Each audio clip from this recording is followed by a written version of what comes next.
Hi, everybody. Welcome to a brand new All Access interview. I'm Kai Savas, and I'm here sitting with Adam Lukas and James Everingham. Adam, James, thank you so much for sitting down today or tonight, and thanks for being here. Thanks for having us. Yeah, likewise. I'm a big fan of the show as well. So. Oh, thank you so much. Big fan of your work. So let's just jump into it. I'm curious, before we talk all things Frozen Planet, I want to get to know you guys a little bit more. So talk to me about kind of I always like to know kind of the point in your life that you remember, whether it's childhood, whether it's later in life, where music, and maybe it's not an actual moment, maybe it happened gradually, but when did music kind of enter your life, and when did it start becoming more than just a hobby and just like, oh, it's kind of all consuming? And whichever one wants to go first. I'm gonna go first. Go for it. I was born into a musical family, so there's that helps. Yeah. But my way into film music was kind of due to a failure in some other fields. I was studying piano. I want to become one of these really good piano players. I just didn't practice enough, I guess. And then my teacher had a very honest conversation with me, and she asked me, "You need to step it up if you want to make this work." And I said, "I don't want to do this. I sitting on the piano, I'm having fun, but the practice." So I looked for other options, and I found great passion in video games and their music, and it fascinated me how the picture and the music would melt together, and it created this experience that was just awesome. And so I began composing cinematic music, and I ended up doing film. And that's sort of my origin story, how I found my passion for film music. Yeah. So you went right to film. It wasn't like exploring anything else. It was just like the sound and imagery just really spoke to you. Yeah, I tried writing original music, concert music, but I learned that I'm a person, I need deadlines to finish stuff. And film music, there's a lot of them. You got your wish. So I really enjoy that, and it actually brings me to finish music and put music out. So it's a stimulus as well, I guess. It is, yeah. To have a picture as well. Yeah. I like that. I love that. Yeah. Absolutely. Well, James, how about you? Weirdly sort of similar in a way, in that I sort of didn't plan it out in that sense, but kind of stumbled upon it in the sense that for the longest time I wanted to do film, as in to be on the camera side.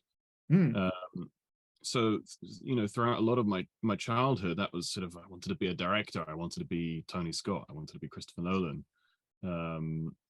And it really it sort of came upon film music out of my own need for film music, and my lack of friends that would be willing to participate in my filmmaking. As composers, we're sort of solitary beings locked away in our rooms, and that was something that sort of suited my creative style, I think, a lot more. And just over time, with the way technology evolved to the point of being able to write music on laptops, and just that alone really opened the doors, and I think enabled me to sort of go into film music specifically.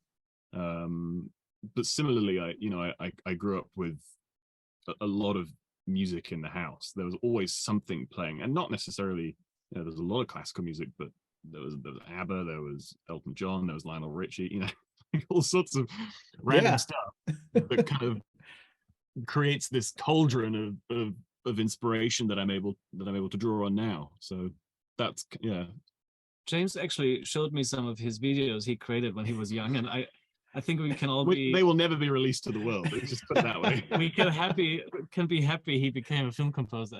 Well, I mean, I'm in a similar fashion where, like, I'm so in love with film music, but I'm not a musician. I'm not a composer. I went to film school, but it's what got me. And honestly, ironically, like, Hans's music when I was like 9 years old is what kind of triggered something in me. And my mom said, the first movie I ever saw was Fantasia. Maybe that made it something similar with like motion and music and no dialogue. And I pursued, and I was always the weird film school student talking about scores all the time. And then, then I started this because I thought, like, oh, composers need a platform to talk about. The directors get to talk, the writers, the cinematographers, and that's why I love talking to folks like yourself. So I'm curious though, how for as a team, as a duo, how did you two meet? How did this pairing happen? Because I think you guys have worked in the past before Frozen Planet.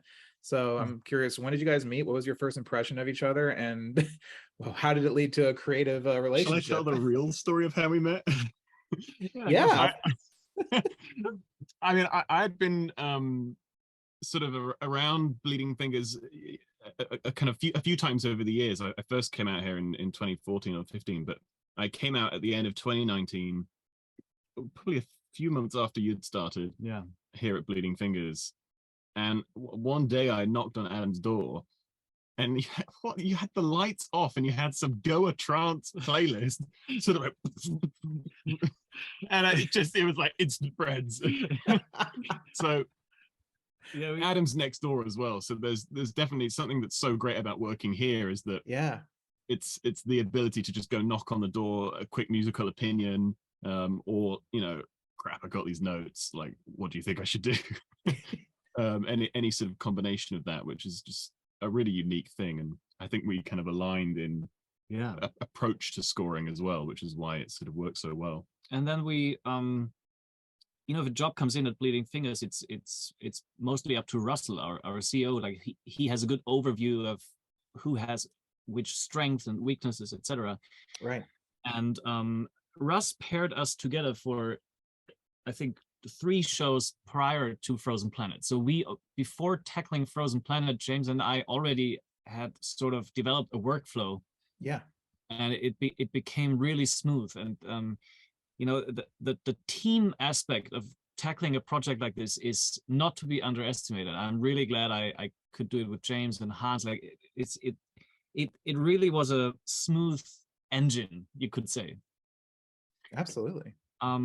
I think we as well, we thankfully somehow balance each other out in terms of sort of various attributes. Like Hans is extremely conceptual, and just the greatest producer and thinker. I'm very practical, I would say, very, very workflow oriented, and sometimes too much so. Yeah. And I'm a mess. Exactly. I didn't want to say it, but no. But you need the mess. You need the wild card in there. You need the wild card to throw a wrench in sometimes. Adam's the wild card for sure.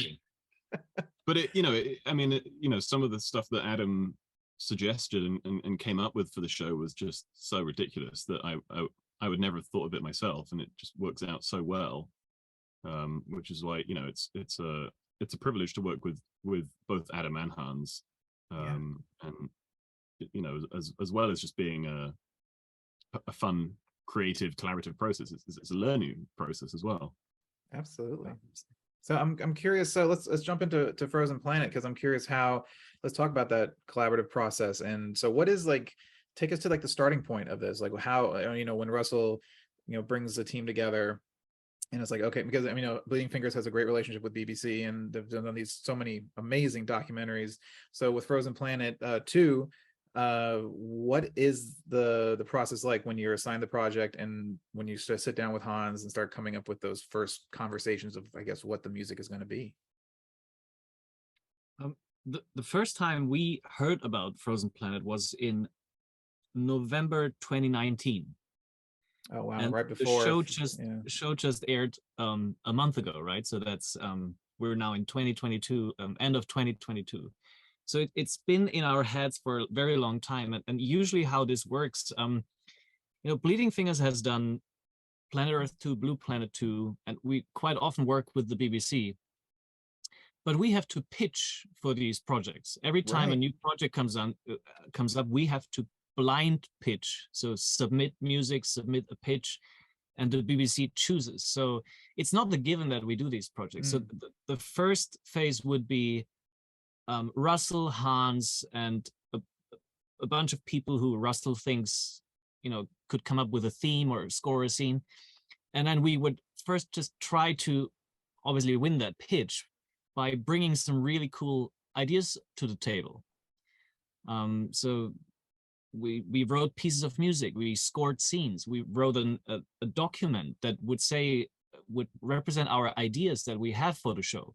So that's the big first step, and then you play the waiting game for a few weeks and months where everyone is kind of waiting, and then in the end we got it. So we were super happy we got it, and then it's waiting for pictures, and in the meantime I think James, we got into like writing tone tracks. You want to say? Yeah, I think an aspect we all aligned on was really talking about the show and each sequence individually before writing a second of music. And what is the sound of Frozen Planet? How do we want to do the ice thing in a way that hasn't been done before? Right. How do we address the climate crisis? There's many. What are the cliches that we don't want to fall into as well? And additionally, how do we respect the incredible work that our predecessors at Bleeding Fingers like Jacob have composed on the prequels, but also the work of George Fenton on the original series. These are all discussions that we felt, all three of us felt, were important to sit down and have with Russell as well. And I think the core thing is that we wanted people's expectations to be met and give like a bonus. Like, here is all what you love, all the sweeping melodies, the orchestra, but here's a little bonus. Here is new sounds, here's new melodies, a new take. To me, that was the biggest challenge, and really finding this sound palette. And luckily we overcame the challenge. I think you would agree, the sound of Frozen Planet, the signature sounds of Frozen Planet is the fractured strings, the library, the custom sounds we did with Spitfire Audio, and our featured artist AURORA. Yeah, talked about AURORA. I mean, she's such an integral piece of this. So I'm curious how you guys collaborated with her and utilized her talents, and how did you guys inspire each other while working? Yeah, she was amazing. She had AURORA is such a special sort of person, and I say with confidence, I tell you with confidence, you will never meet a person like her. Yeah. She is an absolute unique human being, and I'm just telling one little anecdote. We had a session here at Remote Control, and AURORA came late, like not too bad, like 10 minutes. Yeah. But she was so sorry to come late 10 minutes. So what she did is she went outside, she ripped out some flowers from our flower garden, gave it to our manager, and said, "I'm so sorry to be late." And her picking the flowers and stuff made her like another 5 minutes late or whatever. But we knew, this session is going to be tons of fun. Yeah. And it was really a fantastic experience recording her. She was just, we'd met her before we'd even written anything as well, which was just great to, when composing, to be thinking about her and what her voice can bring to the score. And I think importantly, we wanted her to be, it sounds pretentious, but to be a kind of reflection of humanity in the music. Sure. Yeah. And to use her voice in a way that isn't this sort of reverbed out cinematic vocal, and is a very sort of deliberate, close, kind of raw symbol of, the humanity and how we our relationship with nature. I think for her voice to be that bridge between the footage and the more traditional orchestral elements as well. Yeah, because I think that the image is not lost on me. That I know it does sound pretentious, but I was thinking about it. It's just so unique that you guys get to write music to the natural world, and you guys are the sounds you make is just vibrations in the air. But there's so much music in the natural world too. So many instruments are inspired by nature and everything. It's like this almost full circle thing, and I love that bridge that you talked about with the voice. Yeah. I mean, to sum it up with her, we would work.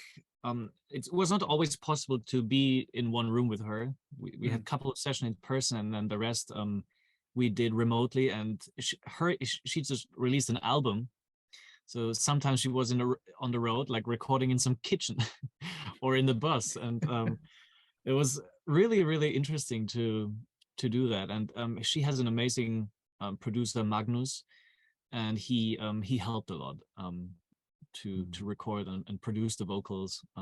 It was quite a smooth workflow, although she's a world pop star touring the world. I mean, she's everywhere. But and something I probably will never forget is that when we had a session in person, we didn't want her to be just in the booth and hear the music and sing. So what we did first for each scene is we sat down with her, played her our mock-up and watched the scene with her. And she would have really strong emotional reactions and even shed a tear. And I think that this really gave her performance even more of an emotional impact. It was really beautiful to observe. And then actually we would go into the booth with her. Yeah. We did it at remote control, where there's a larger live room and a large control room, and so we would sort of do it as a trio.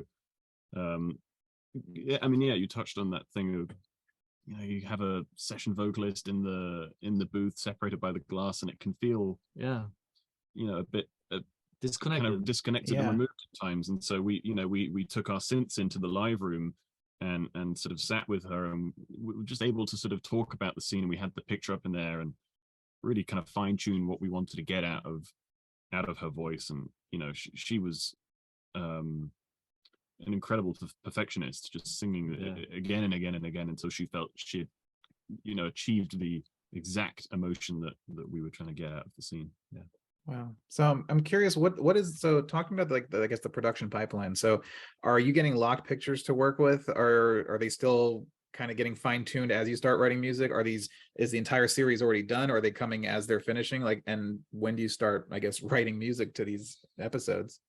The BBC, they were very eager to share early material with us, because it really helps us seeing. The sooner you see the picture, the earlier like what dimensions are we talking, and like what sort of fits, and you begin experiments with these early scenes. Some of them wouldn't even be a story. It's just shots, but you still get inspired. But the actual workflow we would get, it was quite traditional. We would get a rough cut, and we would have a take on that, and then we were getting a fine cut, and everything was cut out, and we had to start over. Not always, but it's really interesting to see also their creative flow, and to see what parts they scratch, and there's new footage now in this thing. And so you also really see their journey to the perfect cut, which is really interesting.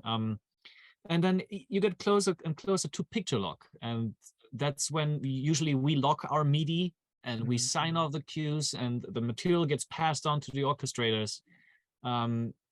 I think we had like a month each for each episode, but you have to consider like a week of this month is recordings or recording preps. So you actually don't have a lot of time for these shows. I think something that helped that timeline, but also something that I really valued from a creative process was like you touched on earlier, writing music before you get the picture, which is something that Hans has always encouraged and been amazing at. But in trying to come up with something that felt like a step forwards musically, having music that had been composed just purely from discussions and rough sequences and just our take on Frozen Planet, being able to take that and then get a cut of an episode and put it into the episode and see how it works against the stories that they've decided to tell, was just, it saved us time, but also it gave us a new way of approaching certain sequences. And time gets less the further you progress. So we I think for the first episode we had the longest, and then it gets, the more episodes it gets really crunchier and crunchier, and a blessing in disguise is when you get rejections. You know, sounds get rejected, or a part of a cue gets rejected. And you know, at Bleeding Fingers, we often say, "No theme left behind." Mhm. And I like that. if time runs out, and you know, you want to do a good job, and sometimes it's better to tweak something that has been rejected, and hey, this actually works if I adapt it, if I bring this to it, rather than putting something together real fast. There's just so much music as well. I mean, you're talking. Yeah. I mean, if you want to include the music that didn't make the cut, we're talking over 6 hours of music composed in probably 5 months or so. Yeah. So there's a lot of musical ideas to draw on and to expand on, and you know, hey, maybe this full cue that I kind of masterfully orchestrated last week didn't make the cut, but actually this piano sketch from 6 months ago works really well and is a totally different spin on the scene. Yeah, I'm curious, as so you mentioned earlier, like you were talking about how you looked at the entire history of the BBC Earth productions and making sure not to fall into cliches and do what's done, and how to bring something new to Frozen Planet too. Was it challenging? Because I've interviewed other composers, other Bleeding Finger composers as well, who worked on other, you know, so it's something like Planet Earth goes to a new location every episode, whereas like here you're really just focusing on the Antarctic and Arctic climate, so everything has to feel cold, and of course the nuance comes from the animals and the stories that you're seeing. So I'm curious, was it hard to find kind of that initial soundscape, or was it harder because it was all kind of in the frozen tundra and the climate, or was it kind of a little bit more easier, like, okay, we can find a soundscape and that can really kind of cover our bases across all the episodes? Whenever I felt I get lost, or I don't have an idea, or I don't know how to tackle this specific episode, I try to recalibrate and go back to home base. And home base being the themes we wrote, the Fractured Orchestra with Aurora. And I would always, this is my sort of safe space I created for me, you know, something where I always know from here on, I can come up with something.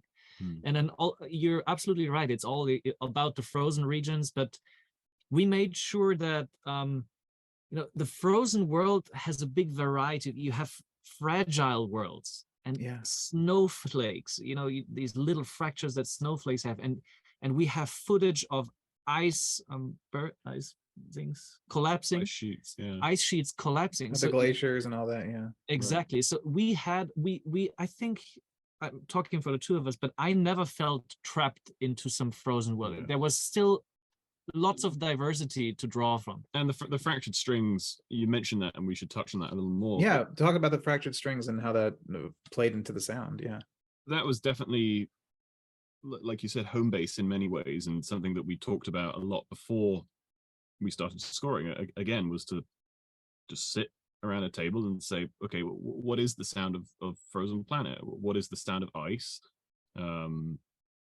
How can we do something new? And so we wanted to specifically look at the way that ice splinters and fractures and sort of blooms and refracts, and these are all big words, but you kind of have this sense of this very delicate, fragile thing, like you said, that can go to both extremes of scale. And so we work with Spitfire, who are, you know, just so amazing at what they do, and you know, we've collaborated with them at Bleeding Fingers in the past, and really just sort of sat down with some players in London and said, okay, well, you know, what does that sound like? Do we want to go, you know, add some harmonic layer? Do we want to go a bit more solpont? Do we want to do this with a solo violinist? Do we want to do it with a full orchestra? How do we want to do that? And so that was really invaluable. We spent days at AIR just note by note sculpting a toolkit of sounds that we felt could sort of bring us that home base and that variety of extremes, that the sort of passion in a violin section, as well as the very sort of subtle delicacy of a soloist performing, you know, a harmonic. It's just it doesn't really get smaller than that in music. The most British thing happened at one of these sessions. A player spilled hot tea on herself. She kind of dropped out for the rest of the session. So, but it was in this case, we decided to just do it with one violin instead of four, and we got like really cool sounds out of that. So even that was, turned out to be good. Yeah. But So that's part of the project. I told you earlier that it's been like 3 years, right? That we first heard about Frozen Planet. So doing film music is so much more than you writing music. It's really the intersection of music and psychology. Oh yeah. And you have to wrap your head around that. And I'll give you one example. For example, we decided for the climate change aspect, we didn't come up with a melody to represent climate change. We made it a chord progression, which would build itself, like almost like a wall of sound that then at the climax of the piece is sort of collapsing. And this was an idea I think we wouldn't have come up with if we didn't sit down and have a conversation away from the keyboard. I'm also curious about kind of the structure of every episode. I mean, you have also the iconic, David Attenborough narration. So when you get the episodes, is his narration already spotted and placed, or do you have to go back and they've maybe added something, and how do you, I guess, navigate that without stepping on that narration, but still, giving what it needs? It's funny you mention that, because when we do it, he's not in it. Yeah. It's we create mock-ups right before we record, and right. I think the narration is also mocked up. But something that's really cool is they just don't choose a random person to do it. It's the film. So we call the episodes films, and the director does the narration. So I mean, it's like scratch dialogue, which I work in animation, which is very common, where you have scratch dialogue, then gets replaced in the final mix. Yeah. It's kind of funny because we're all so familiar with that voice, and so we're listening to a young female narrating. We're kind of I know what this is going to sound like in the end, right? But it's I've been watching it these past few weeks, and usually I wouldn't watch something that I've done because it's we spend so long on it, and then we're so fed up with it pretty much by the end, right? But it's like, let's just let people enjoy that and move on to the next thing. But for this, it's like I want to hear the voice. I grew up in Bristol in the southwest of England, which is where the Natural History Unit is based. So for me, it's kind of a full circle thing, having grown up hearing his voice in these documentaries, to now get to write music that is placed underneath his narration is just an immense privilege. And the BBC, I don't think we give enough credit for the BBC, the production team, and David, and his, the scripts that are written are just so eloquent, and tell the stories in ways that are beyond just kind of factually describing what's happening. And really getting to the heart of what's going on and describing it in a way that everyone can understand. And it's a universal experience to watch one of Sir David's shows. Something that's special about the structure of the show with these natural history shows is that with a scripted feature film, let's say, you have a timeline from start to finish, and it sort of the themes, how should I say this? In natural history, you dive into these microverses, the iguana scene, or the orca scene, and the harp seal sequence. And so you have to give them their own like sonic fingerprint while still staying under the umbrella of the whole show, if that makes sense. Absolutely. That's one of the big challenges you have to overcome. But that also makes it very fresh. Whenever a scene ends and they're transitioning to a new scene, you're really excited. Oh, what am I gonna get next, right? Yeah. It's really cool. Also, when you do a scripted show, a film or a TV show, there's often like sets, right, and scripts, and you can go and like meet the actors and right, like you can't go and meet the heart. I mean, I could, but I'm not going to go right. So we've gone to the zoo, I guess.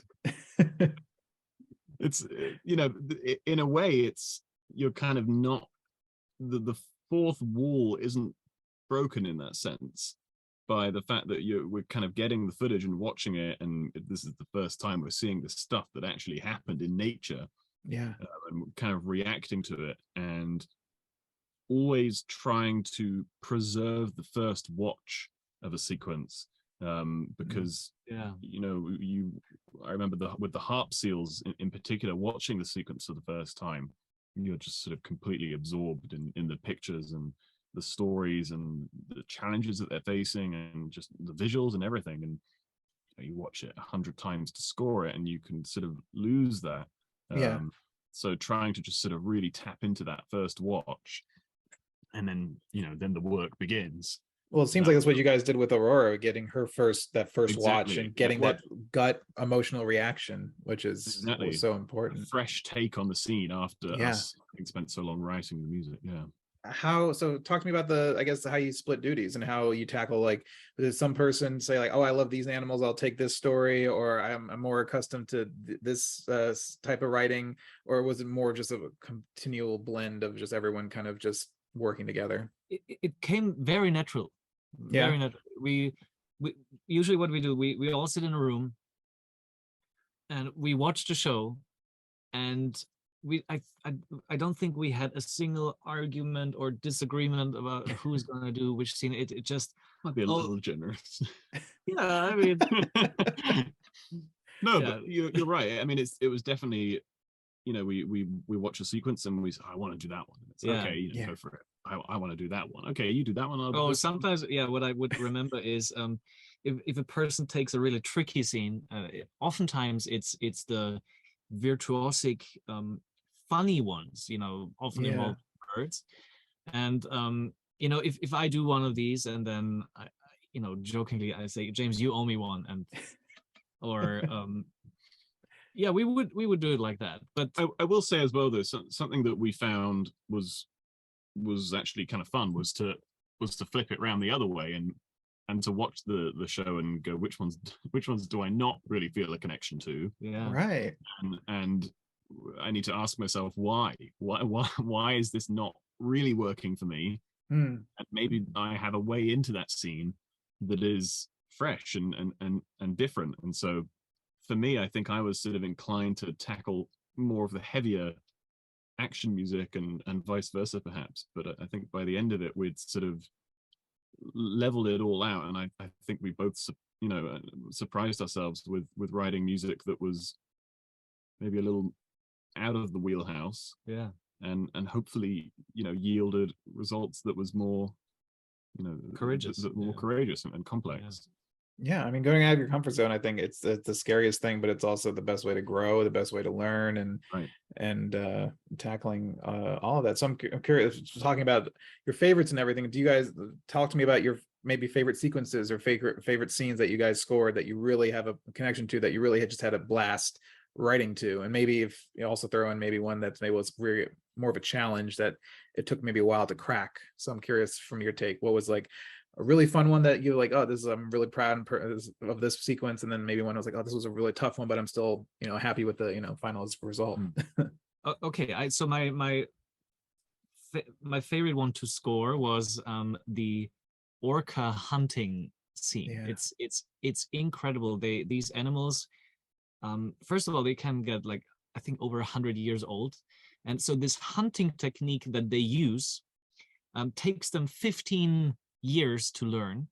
Wow. And what they do is they a whole pack of orcas, like 3 or 4, led by a matriarch, would swim aligned and like create a subsurface wave, and would wash a seal off an ice floe, and then once in the water, that's when they attack. It's incredible to watch. Sometimes they first break the ice, and then they even move the ice floe with their noses. They move the ice floe into the open water until they do the next one. It's really, really incredible, and scoring it was fun. And a funny one, there's a cue on the album. It's called Daylight Robbery. And what's happening in the picture is that so for some reason in the penguin kingdom, the more stones a male has, they like pick stones, and Yeah, they get the little stones. Yeah, they the collect. more stones you have, the more attractive you are. And there's one poor guy, he just can't get anything right. He doesn't find any good stones.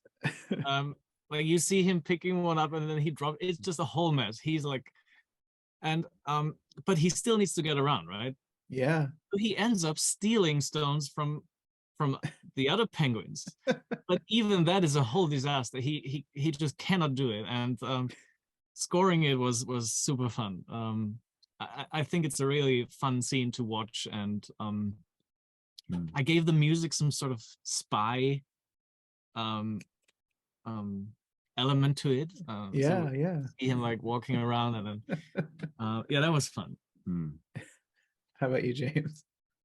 I think I mentioned the harp seals before, but Yeah. it's definitely up there for me. It was one of the first sequences that any of us saw for Frozen Planet 2, and it really just solidified itself as such a strong emotional arc. And I mean, it's just an insanely cute creature. I think that's what works so well about it, is that you fall in love with this animal, you see it grow up, and then spoiler alert, the planet is warming up. Yeah. And it's not going so well for the harp seals. So the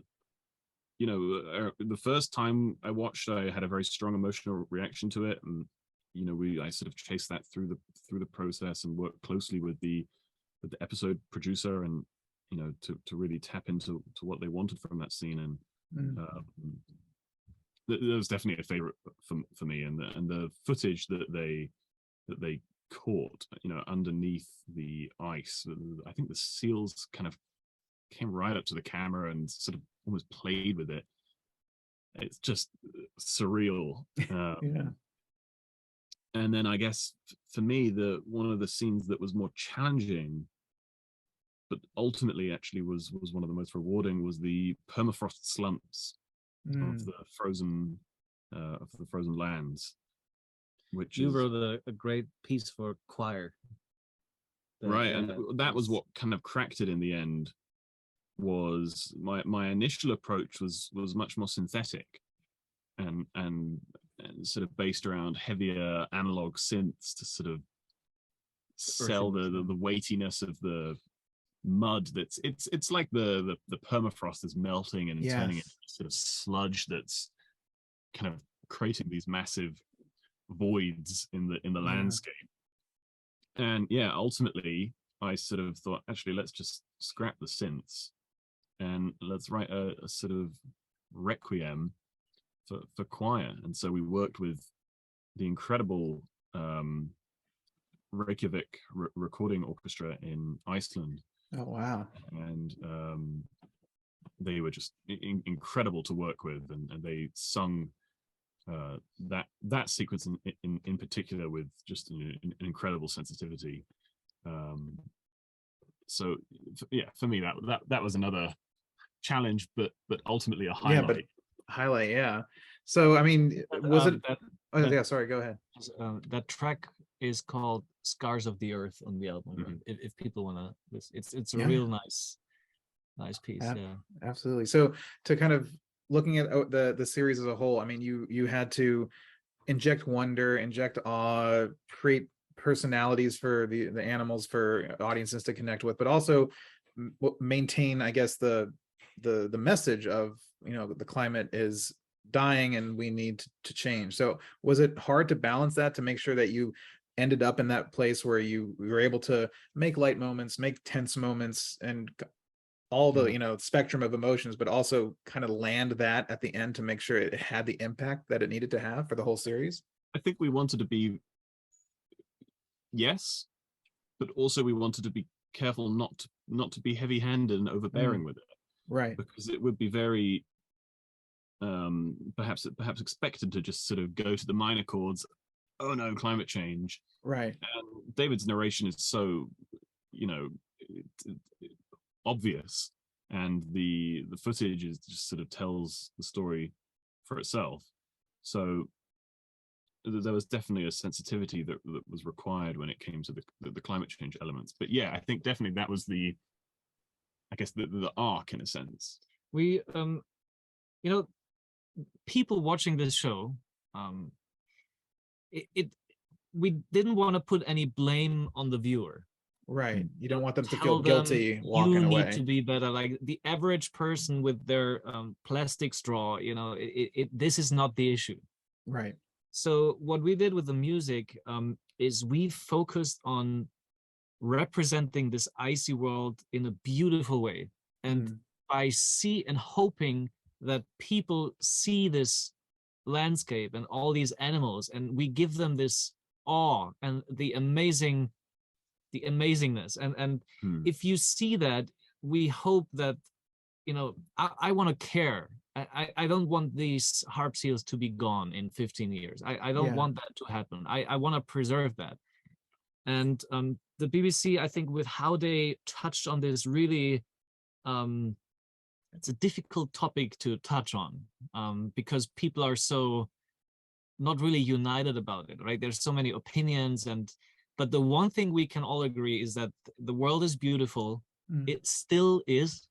And if we would, if the right decisions are being made, this can continue to be beautiful.